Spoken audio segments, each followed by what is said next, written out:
Live from Fargo and serving you on TV, online, and on the go. This is Valley News Live at 6. We had breaking news tonight as Fargo police are on the scene of a crash involving a vehicle and a semi late this afternoon. It happened shortly after 5:30 on South University Drive and 26th Avenue South. The semi has blocked off traffic heading north on University.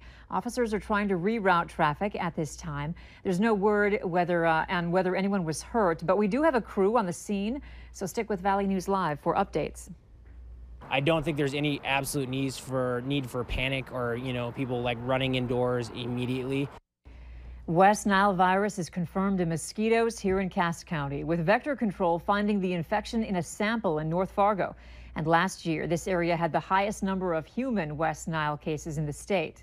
While the experts say there's no reason to panic now, Valley News Team's Bradford Eric tells us what you can do to keep the buzzing at bay.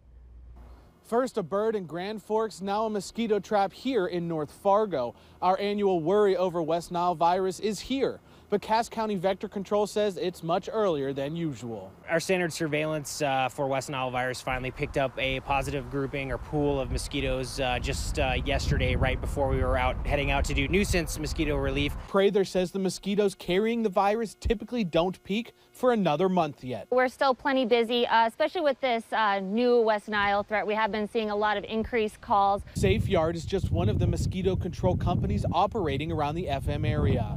And they say they've been busy working alongside Vector Control. Anytime you're working in your yard, try to protect yourself first. We recommend wearing a bug repellent containing DEET. There's also foggers, clip-ons, yard sprays, lamps. You name it, it's out there to keep the mosquitoes away.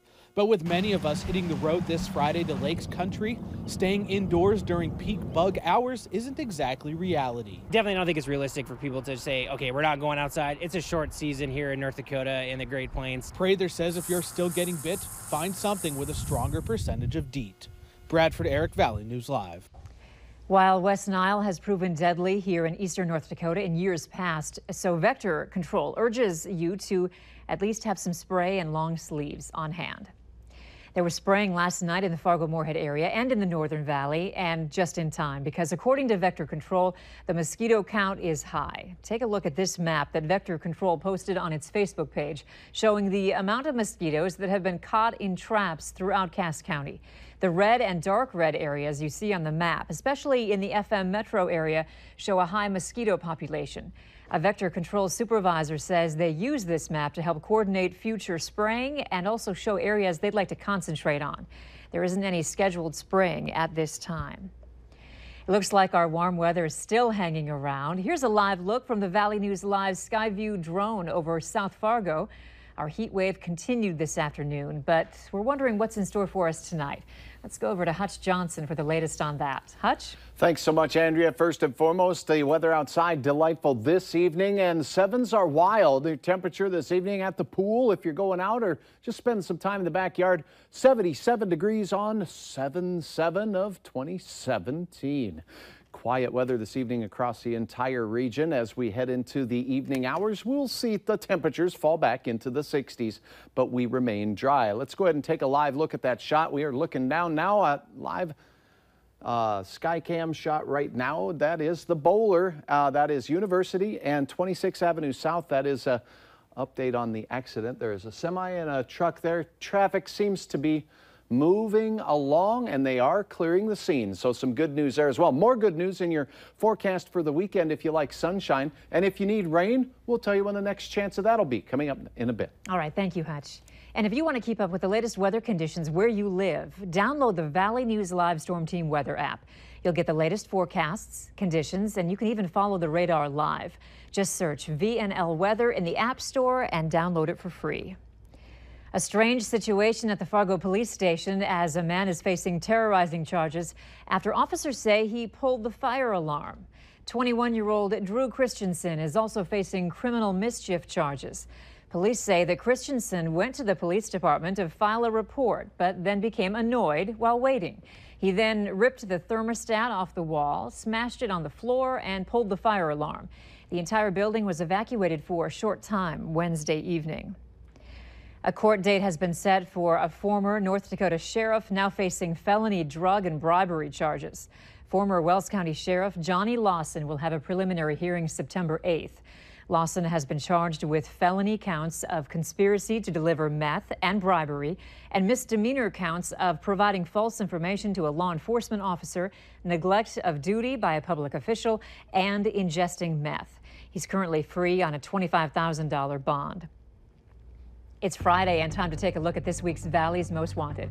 Fargo police say Brandon Brown is wanted for possession of a controlled substance and possession of drug paraphernalia.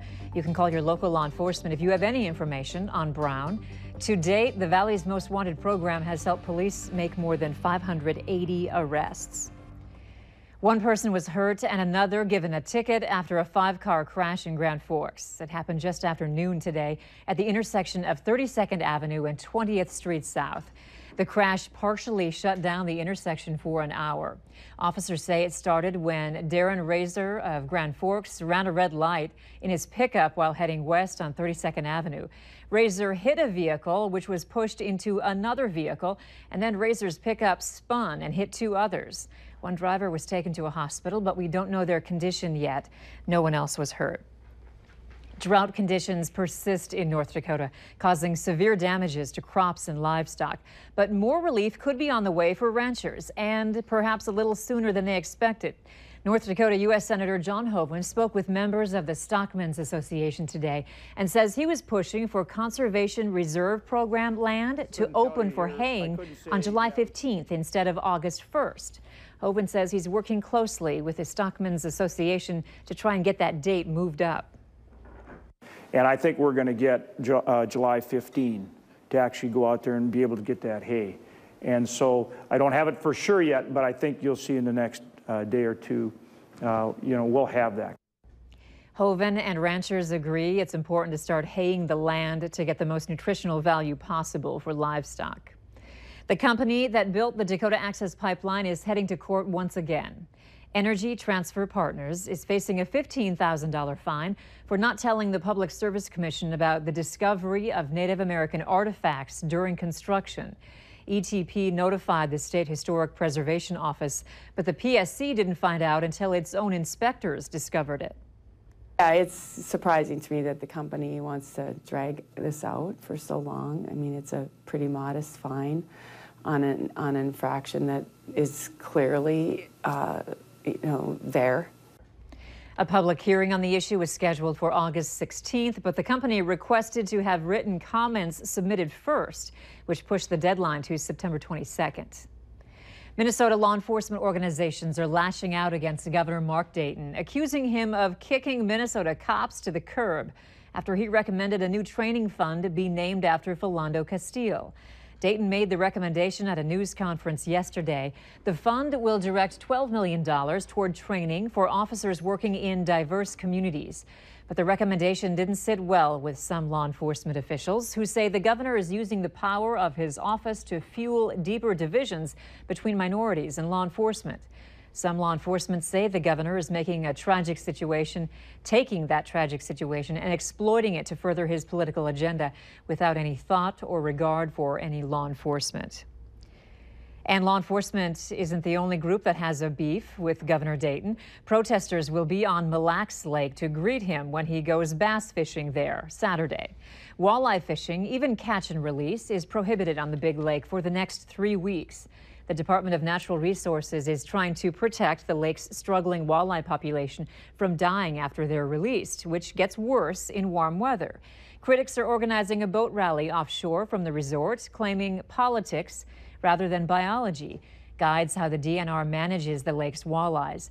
They say they want to send Dayton a peaceful message about how small businesses around the lake are struggling to survive.